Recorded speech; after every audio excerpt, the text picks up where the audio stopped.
Hello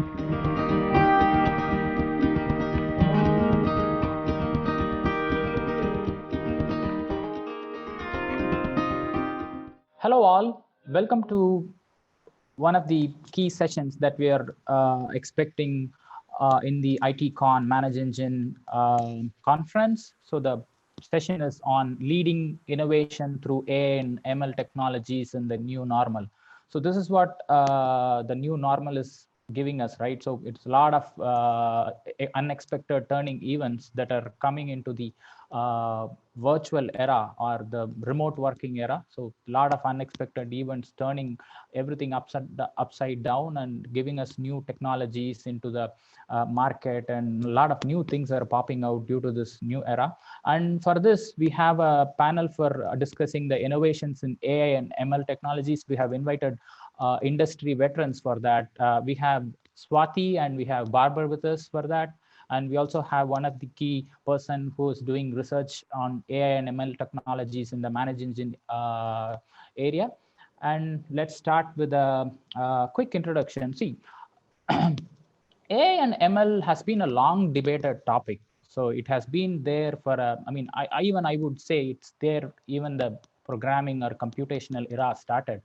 But it was there for a long time in the academic area where people did a lot of research and things were there in the books or things were there in the, I would say POC stage. But after a longer run, right, what we have seen is increase in the hardware capability. Like we started with the x86 processor, and then now we are somewhere in Xeon, or like if you call it as in a more technical word, like 7 nanometer or 6 nanometer processors are coming, or GPU power is coming. So we have a lot of processing power coming into the market. So that is one of the key reasons where we throw more data, where it can analyze and give more insights with the vast data that are each touch points are generating. That is one of the reasons where we need new algorithms or new artificial intelligence algorithms which can mine through the data with more relevant intelligence applied over it, and then get results that are like mimicking the human nature. That is what the new and AML's expectations, right? So that is where we are going to discuss about a lot today. And I'm for just setting the stage. If you look at the consumer or any enterprise apps, so 75% of apps are going to be using AI and ML technologies in the market. I mean, that is what the IDC prediction for the 2021 or 2021, end of 2021. So that is where we are heading. So AI and ML, we cannot miss it out in any of these areas that we are working pretty much in the IT space. So that is why we have invited industry veterans for the discussion. So let's talk to them and ask about the AI and ML technologies and why we need it, and whether it's a hype or, I mean, it's going to work in a lot of things. So hi, Babar. I would start the first question with you. So since you have been in the industry for a long time, so you have seen different hype cycles come and go. I mean, you have been working with the multiple technology areas. So how do you think AI itself is evolving? Because it has been there in the market for a long time. So what do you see the future of AI goes? I mean, how do you think it is going to evolve, and how do you think it is going to assist the manage engine like IT communities? Thank you, Raj, for setting the stage. So there's always some hype around any new technology. But in case of AI, I think the conditions are really there for AI to make a big difference. So the first thing is, as a general purpose technology, very much like electricity, it's going to power everything. And the real question is that, are we using it for the right use cases? And is the organization that is applying AI, is that organization really ready in terms of AI adoption? Because AI is not just a silver bullet that you just drop it somewhere and things start working. If you don't have the right processes, you don't have the right cultures, AI is not going to fix that. But if you have the right kind of digital foundation and you are careful in defining your problem carefully, and then it fits the business strategy, then the technology itself is very powerful. And we all know the convergence of data, hardware, and the algorithms, which is driving this revolution. So I think that for IT and many other areas, it's going to be revolutionary, and we're going to see many breakthroughs in the coming years.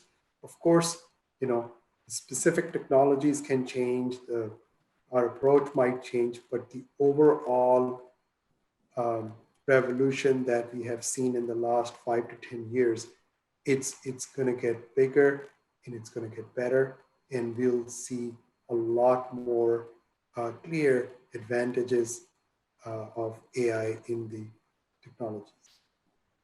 All right, thank you so much. That was wonderful. So it is kind of what we do already. I mean, it's going to complement the existing infra and process that we do. That is a wonderful insight. So thank you for that. So Swathi, so what do you think the experience that are coming or that are emerging, including the AI domain? Can you shed some light on how AI is enabling better ROI for the businesses? Because it needs a huge investment on the AI. It's not coming as a off-the-shelf technology. You need people, you need a lot of infrastructure. So how do you think it is going to bring in more ROIs? Yeah, great question there. I think what I want to demystify initially is while AI can be expensive to scale enterprise-wide, the initial investment to do rapid prototyping is not so much. So for example, I can give a use case in my own organization. Integrity Management Services is a woman-owned small business, and we serve government customers here in Washington, D.C. in the US. And with the COVID pandemic, we created a quick digital assistant using natural language processing within like a 1 month time period with not the enterprise scale expense that it is. So the return of investment or return on investment on AI investments can be viewed in multiple ways and not necessarily financial returns. Yes, you will get financial returns if it is at enterprise scale. AI adoption, which obviously, like you said, takes dollars, but you can think about return on investment like for increasing customer satisfaction. One of the other examples that comes to mind is USCIS, which is the US government agency that provides citizenship and immigration services. It actually introduced a chatbot over 3 years back, and it successfully processed customer service inquiries regarding their immigration status or green card status for like millions of English customers and millions of Spanish customers. And there, I cannot say whether the ROI stats have been published, but definitely customers previously who want to know their immigration status because it's a very hard burning issue. They had to wait multiple minutes on a phone, right, to see the availability of customer service representatives. So that pain has been erased and citizen services have been improved. So there are multiple ways to view when it comes to return on investment. The other thing I want to emphasize is that when it comes to artificial intelligence, the 3 main business use cases are classification or natural language processing. And in classification, obviously, you can use it for predictive analytics. You can use it for actually making manual processes in an automated way. The other example is one of the previous projects I've worked on is in lung cancer research, where actually a research analyst has to analyze the CT scan images of lung cancer patients. And this manual effort actually takes at least an hour, because you have to go through each and every image of a CT scan, and the research analyst has to manually measure what is the adipose tissue or visceral fat in that. And we tried to write a machine learning algorithm to automate the whole process and also find the relationship between visceral fat and lung cancer. So what it did there, the return on investment, is reduce the total number of manual hours by automating it. Again, in that context, I really want to highlight the thing that people are afraid of, that fully automating by using AI will take away jobs. But in this case, you won't believe how much the research analyst actually helped us automate it because it is making his job easy.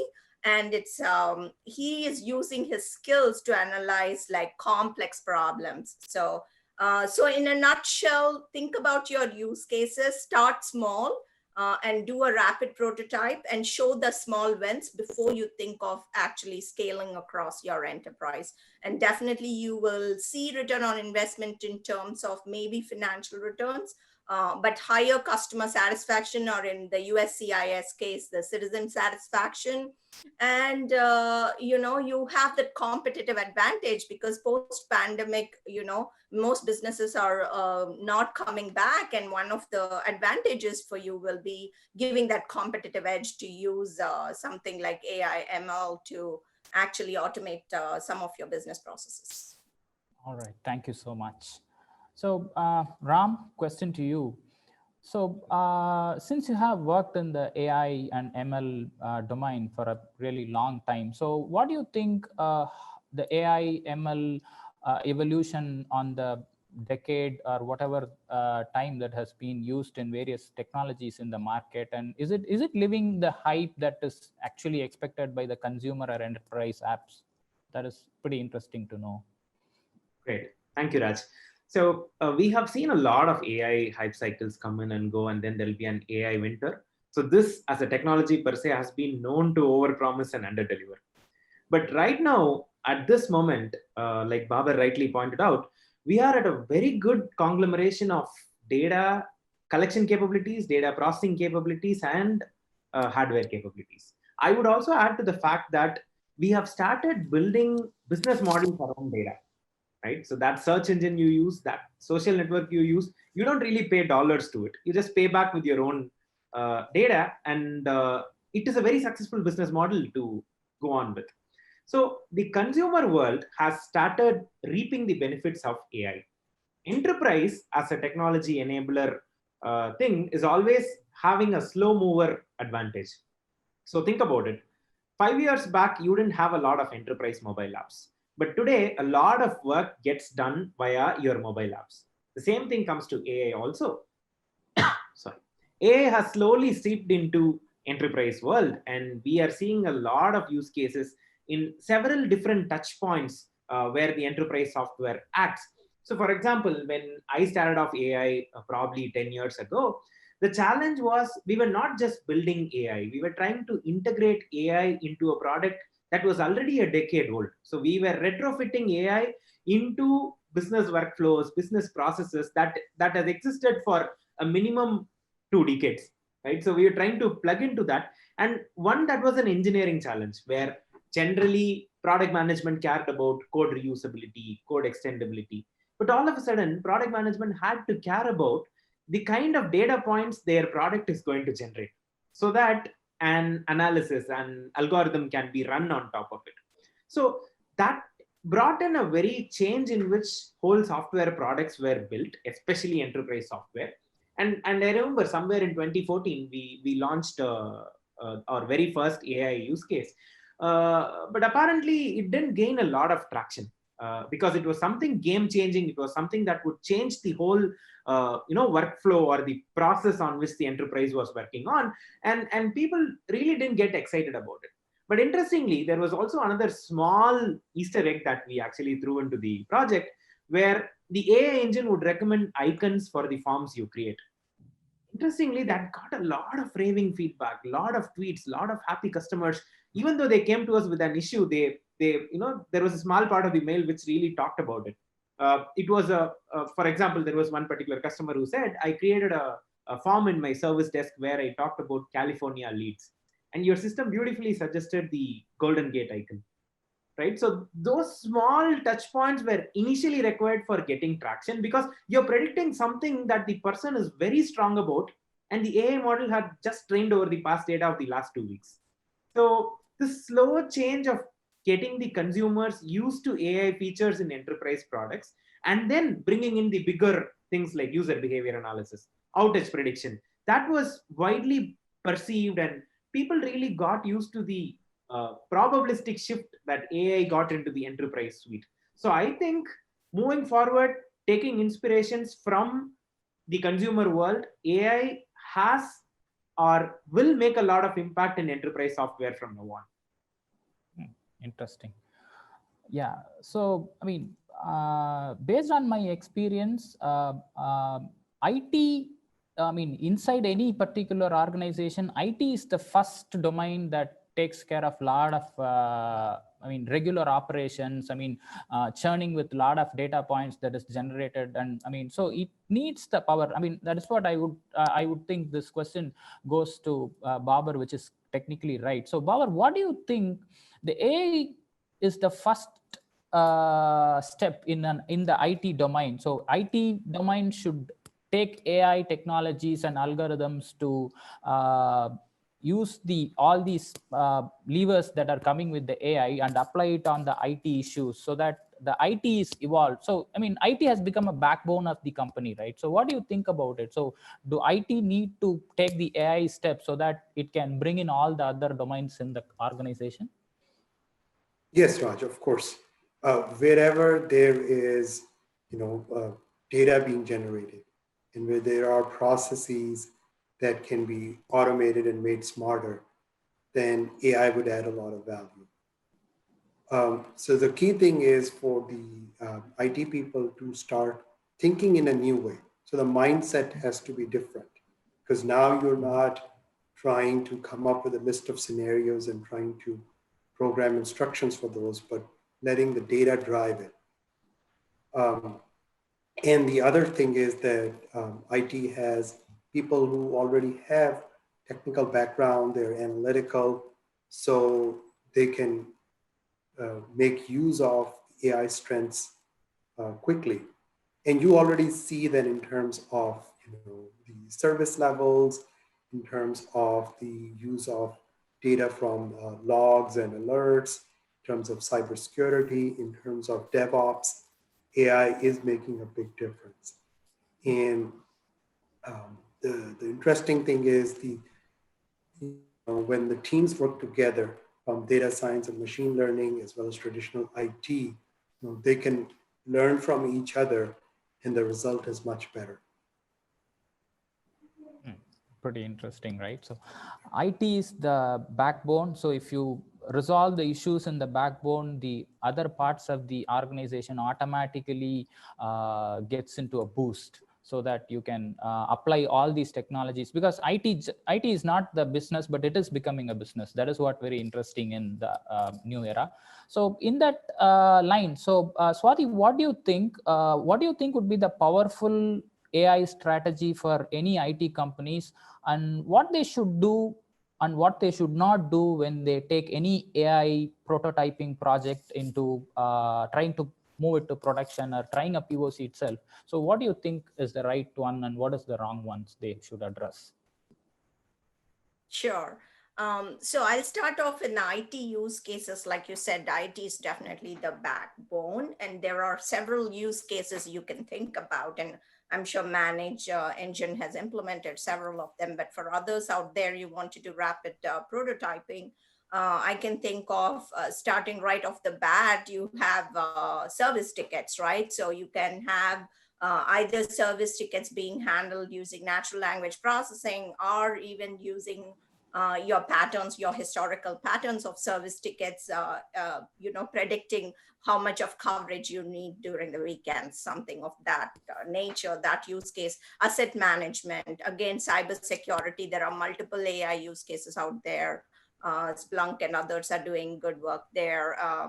And the other scenario I can think of is those who are actually managing data centers. I live in Virginia, just outside Washington, D.C., and there are huge Amazon data centers here, which is like, think about IT there, right? So there I call it the AI on steroids. This is the convergence of AI with Internet of Things, where they use sensors in the data centers and they're collecting data about humidity, about temperature, because these are the crucial factors for maintaining a data center. So when it comes to IT, that's a broad spectrum. And going back to your specific question, what should the enterprises think about? I recently had the good fortune of authoring a framework for the US federal government called Artificial Intelligence Playbook.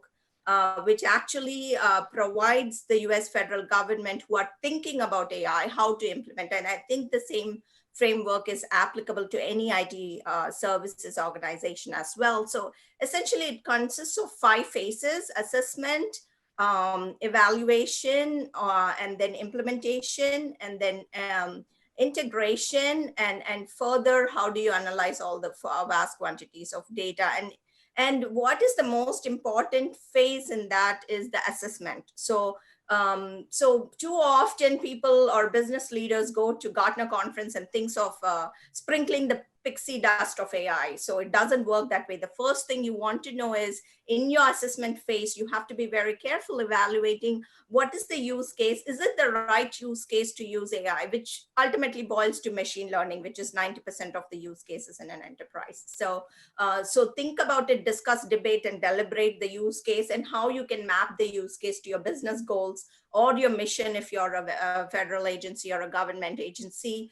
And in the assessment phase, you also think about the impact to people, process, and technology. And although I'm a technologist, I often say technology is the least of your worries. Your business process changes and the impact to your people, because too often the A word, or which is artificial intelligence, even if you tell in a large organization, those who don't know are intimidated. Oh, my jobs are going, how many are getting laid off, right? So I want to bring that elephant in the room, have an open conversation with your teams when you introduce the rapid prototyping, and you say that this is not eliminating jobs. We are not in that era yet. We don't have humanoid robots that the Hollywood movies want us to believe yet. So you want to say how it is enhancing your job. I've told you about the cancer research analyst whose job is not going away, but it's making it easier. Similarly, customer service representatives, please have that conversation. So people, process, technology, address the impact to your people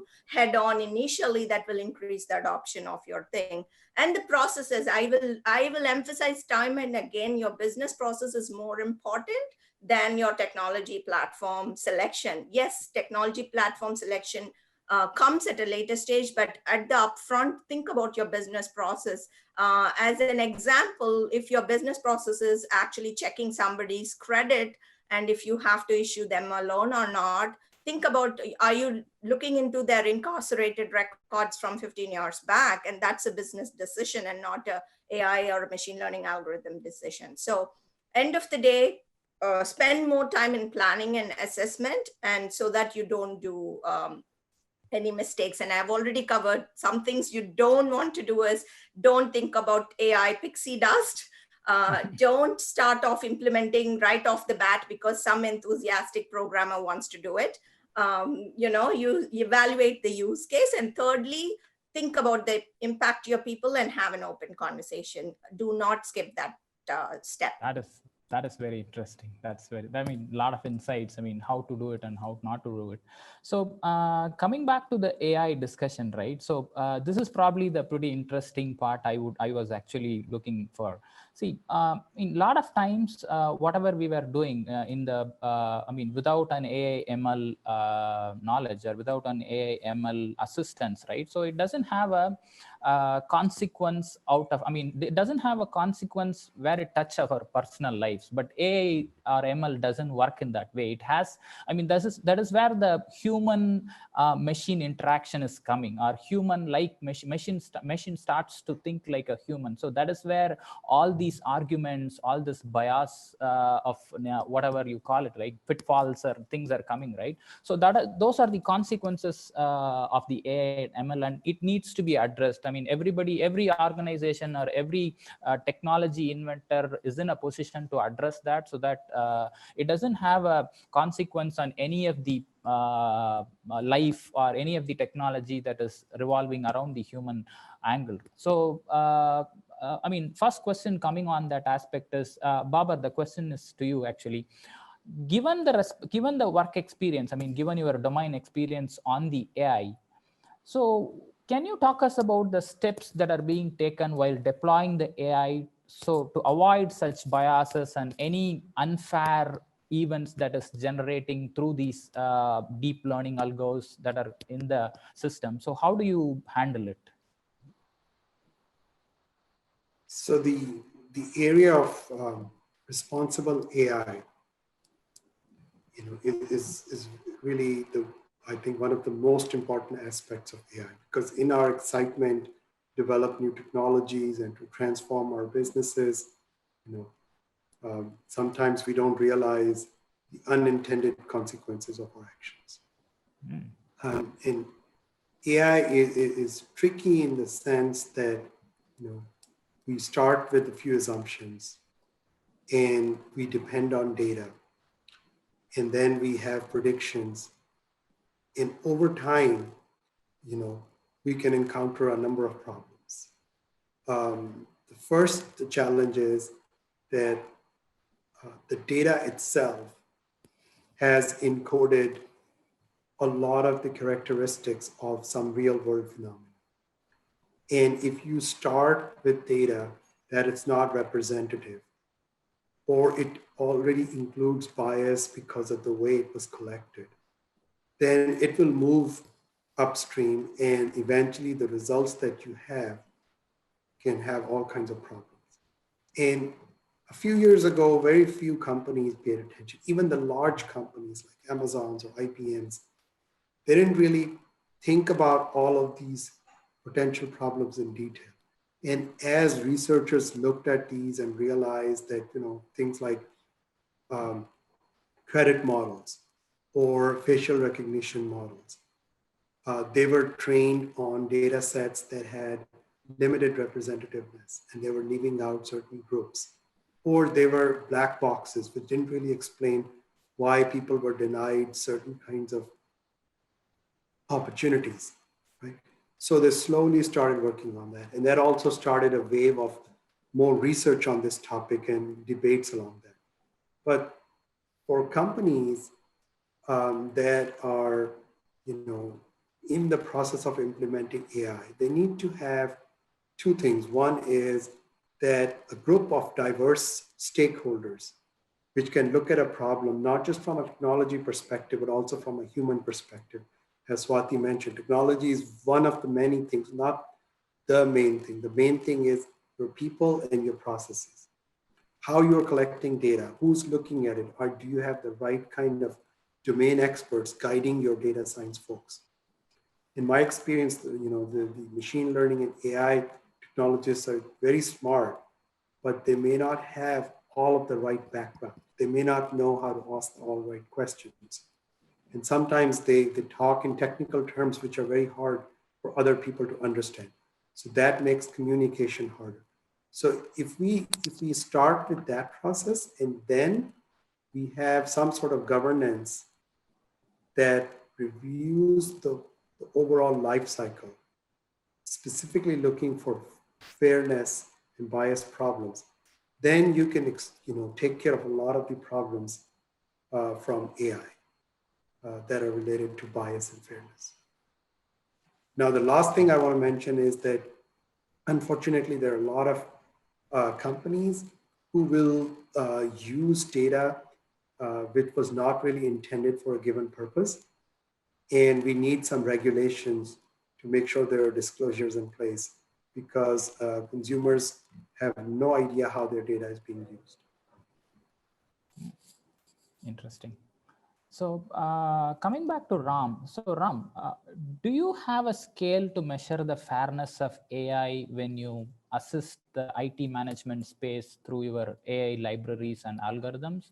Or technically, how do you ensure, or what are the parameters that you monitor to bring in the fairness code? Sure, Raj, that's a great question. So before we get into the fairness in AI and IT, I would want to share my thoughts on how we actually shape the process itself and how that results in a fairness, good fairness perspective also. So generally, when let's say your social network is recommending you a friend or recommending you a content for you to read, and you're the only person who is going to take a decision on that, right? Accept or decline, read or don't read.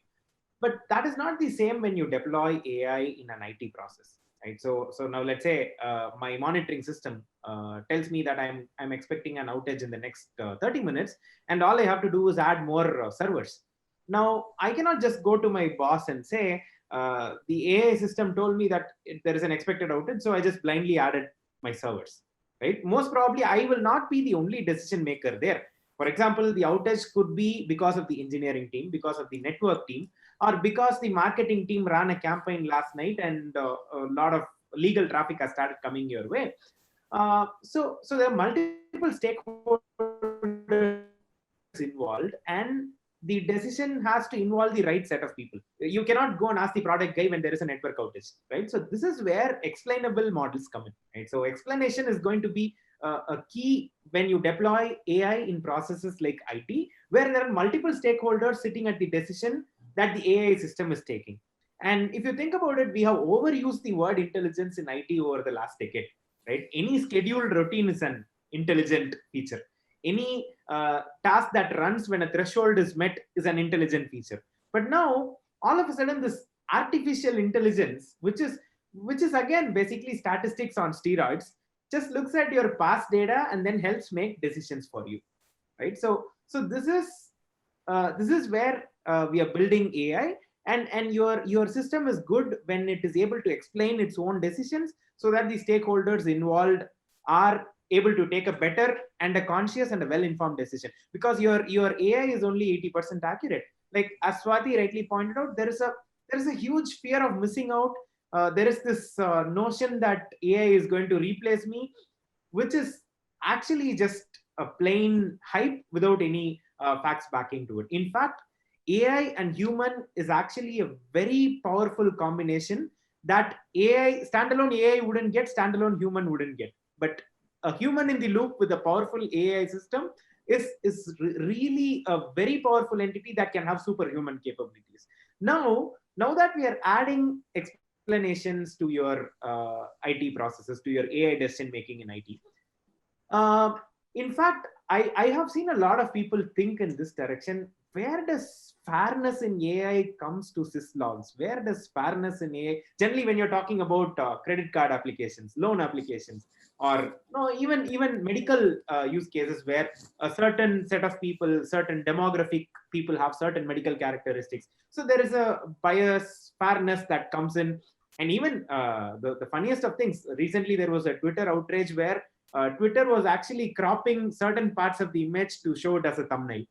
So basically, when you had a man and a woman's picture, it cropped out the woman and just showed the man's picture as a thumbnail. And when you click on it, and people started writing a lot of memes on top of that. For example, there was Emacs versus Vim group, and they said that I think it actually removed Emacs out of the thing and showed Vim on the. So there's a lot of things going on now. Fairness in IT. You should be very careful, especially when human entities come into play. For example, think about your service desk where you are assigning tickets to people. Now, there could be a fairness angle there, right? You cannot be biased and assign a certain type of tickets to a certain set of people. But again, like I said, the data you train on, like Babar said, the data you train on has to be very clear, and it has to be intended for the purpose it brings in. Right, so you cannot use my service desk data to show ads to me, right? That is something that is totally wrong. But fortunately, at Manage Engine, we have very strict data privacy and data fairness policy that we have adopted. So even though AI in IT might it at the outset it doesn't look like that both of them, fairness and AI in IT, are not related. They are actually very related, and explainable AI can help you in actually trial running your system, seeing if there are any potential biases that it causes. And there is still a long way because AI is only as good as the data you train on. So identifying or removing bias from the data is a first step, and it sure has a role to play in IT as well. Interesting. I can see you are enjoying when you explain it, because I mean, see, if you look at the consequences, right? So if you apply AI to a machine data, like as you mentioned, like syslog or I mean, the consequences are not personal. But the same time, if you apply the AI or ML in a CT scan image or in an MRI scan image, that is somewhere the thin line you are crossing, right? That is where it is getting into a human personal data analysis, or so you need to be more cautious for the consequences, and you need more redundant verifying methods or verifiers to be in place so that you are doing the right thing, because it is it is like you are diagnosing something, and if you say yes or no, it is a crucial act. So Swathi, that is what I was thinking of asking you. So since you have involved in making a lot of these personal apps, because you mentioned that there are a lot of images that you are analyzing, so what do you think, correct me if I am wrong, is my perspective of understanding the AI or the consequences are going to be different, or is it going to be the same when you talk about AI on IT and AI on humans? Yeah, that's a great question. And ethics in AI is my personal, crusade that I'm very involved in. I often talk on it, and also recently, just last week, I was leading ethical AI framework for the US government. It was just published last Thursday, so I'm happy to share. It's open sourced. But when it comes to ethical evaluation of the outcomes of an AI application, it's not one size fits all. That's the first thing, I'll put it out there. And the second thing is, there are suddenly in the last 2 years, ethical AI frameworks are floating all around the internet. There's an IEEE framework. There are frameworks used by all big 5 consulting companies. And AI for Good has a framework. So there are a lot of frameworks and a lot of narratives around this. But what I can tell you is that ethical evaluation of the outcomes depends mostly on the use case. Like Ram pointed out, and you pointed out, and Babar pointed out, absolutely depends on the use case. Now I have a predictive analytics to see when a machine will break down. Should I need transparency and explainability to a granular level? Not so much. I'm making a bail decision based on machine learning. Yes, absolutely. So totally depends on the use case. And just to touch base on the ethical AI framework that I recently led and published for the US government, there are 5 factors to evaluate in this ethical AI framework.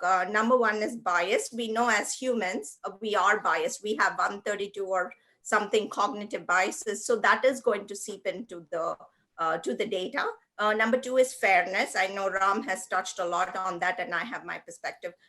Number 3 is responsibility. So obviously, when you talk about responsibility and use cases, the most extreme is autonomous weapons and war, to responsible AI just in your enterprise, which is very different. So again, think about the use case. 4th is transparency, and that's where the explainability comes into play. And 5th is interpretation. Interpretation is important because your model has to behave in the same manner over its life cycle, and that's where the monitoring of the model comes into play. So to your specific question about lung cancer research use cases I have worked on, the other use cases I want to tell about is that one of the things we are prototyping is that in the US, the government pays certain percentage of the medical cost for elderly or people in protected classes. So through our Medicare and Medicaid. And what happens is there's millions of dollars of fraud that happens in the Medicare and Medicaid.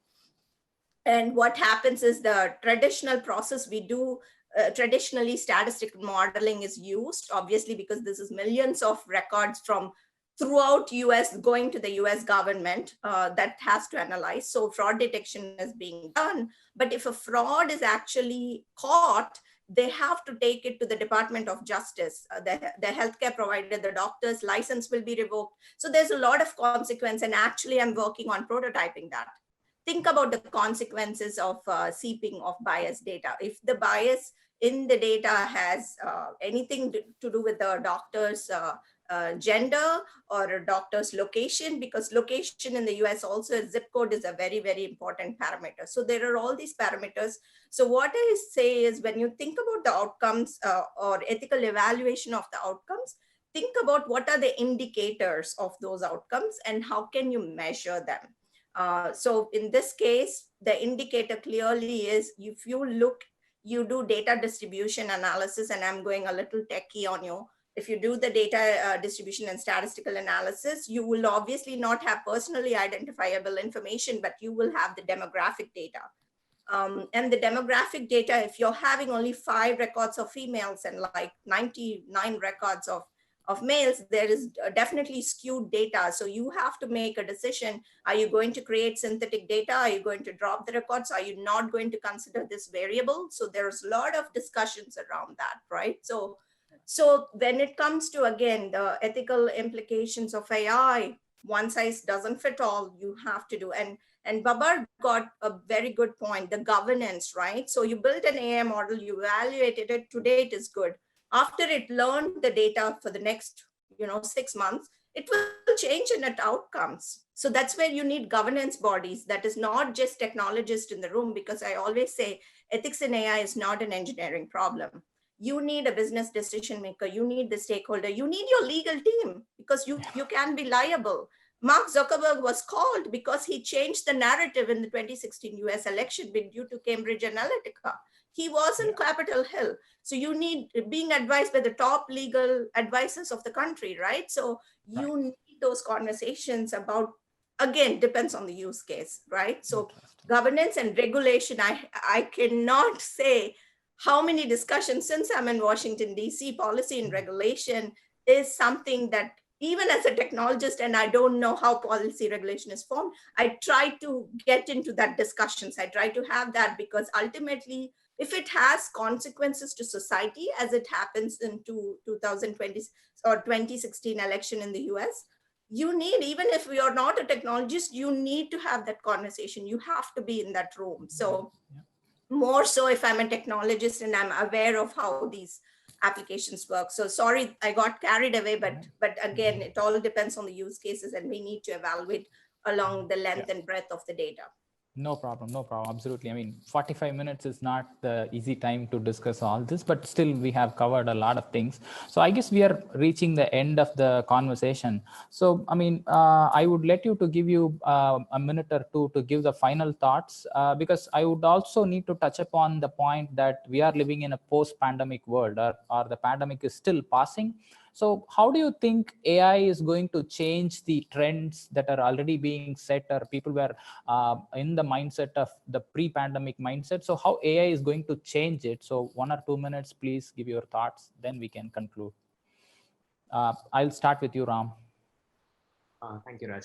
So we have seen the new normal, the word new normal being used a lot of times, but I see the new normal as there are going to be a lot of digital first businesses. And that means there's going to be a lot of pressure on IT, right? And that also means when you have digitalized all your business, you have a lot of data that you can use to your competitive edge. So the time is very ripe for AI, for companies to differentiate themselves. So we are looking at two things here. One is process optimization, right? Where your service desk ticket usually takes about 7 days to be closed. But now with AI coming in, it can probably close it in 3 days, or you can probably deploy a chatbot that can get the answers right away. And in things like security and monitoring, 20 years of reputation can be crashed in a 20-minute outage, right? So when your website is not reliable, or when your app is not reliable, I'm pretty sure nobody's going to think twice before giving business to you, right? So IT today in the post-COVID world is at the forefront, and it is shouldering much more responsibility than it ever had.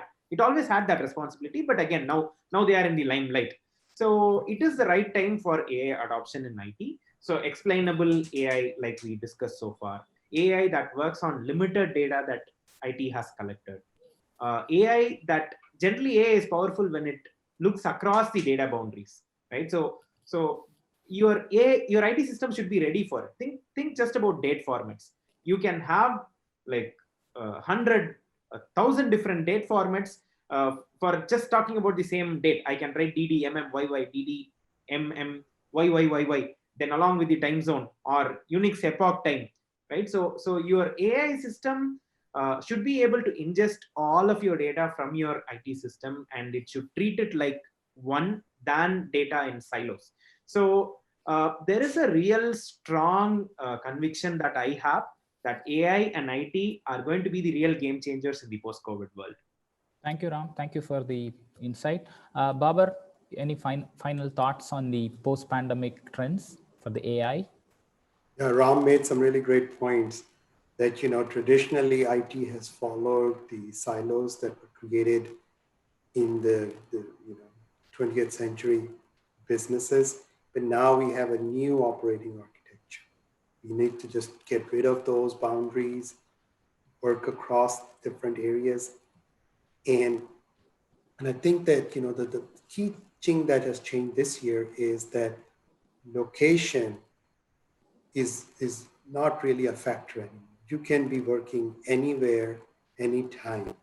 So you need to have that ongoing smooth operations that only IT can provide. And of course, security is the underlying factor. There's already a lot of stats about more attacks, more issues because people are working everywhere. So I think this is a very good time, and I'm very sure that IT will adopt AI and really become a great example of how to make use of new technologies like AI and ML. Yep. Over to you, Swathi. Sure, I agree with the other two speakers. Yeah, IT is the backbone, and post-pandemic, it is going to go virtual. It's going to go more digital, which is putting a lot more pressure on the IT resources, whether it is manual or just your servers. So I feel like if you are not thinking about machine learning in your IT, it is going to be very tough, because when all your employees have gone virtual, think about all the issues, whether they're connecting by VPN or other things, and how your security. Sometimes I've seen, even in my small organization, the security patches impact the running of a business application. So the silos are being broken down, as rightly pointed out, and they have to. If they're not broken down, they will be, because just to survive, if a digital company is introducing new business models and not talking to IT, your business model is not going to be effective, because they have to have. So you're forced to break down that silos and have those conversations. Like, for example, even in my organization, when I introduced Coda, the digital assistant using NLP, I had to circle back with my IT team to make sure the PII data is protected, cybersecurity regulations and rules are followed. So absolutely, the fact, I totally agree with Ram. If IT is not using machine learning, and I don't use the word artificial intelligence, because machine learning is the 90% use cases, your chances of succeeding are going to be minimal, because new business models are coming up. Everybody wants to go virtual. Remote employees you have to support. So either you employ all the people in the world, or you have to actually you start using machine learning. That's the only option. Yeah. Thank you so much for those thoughts. So yeah, we all hope IT, AI and ML in IT will turn the crisis into an opportunity, so that we can fight together with all the technologies that we have built over decades. So that is going to be very helpful. So thank you all. It was a very nice discussion on AI and ML. Thank you, Ram. Thank you, Swathi. Thank you, Babar. Thank you all. Thank you. Thank you. Thank you. For talking. Bye. Bye. Bye.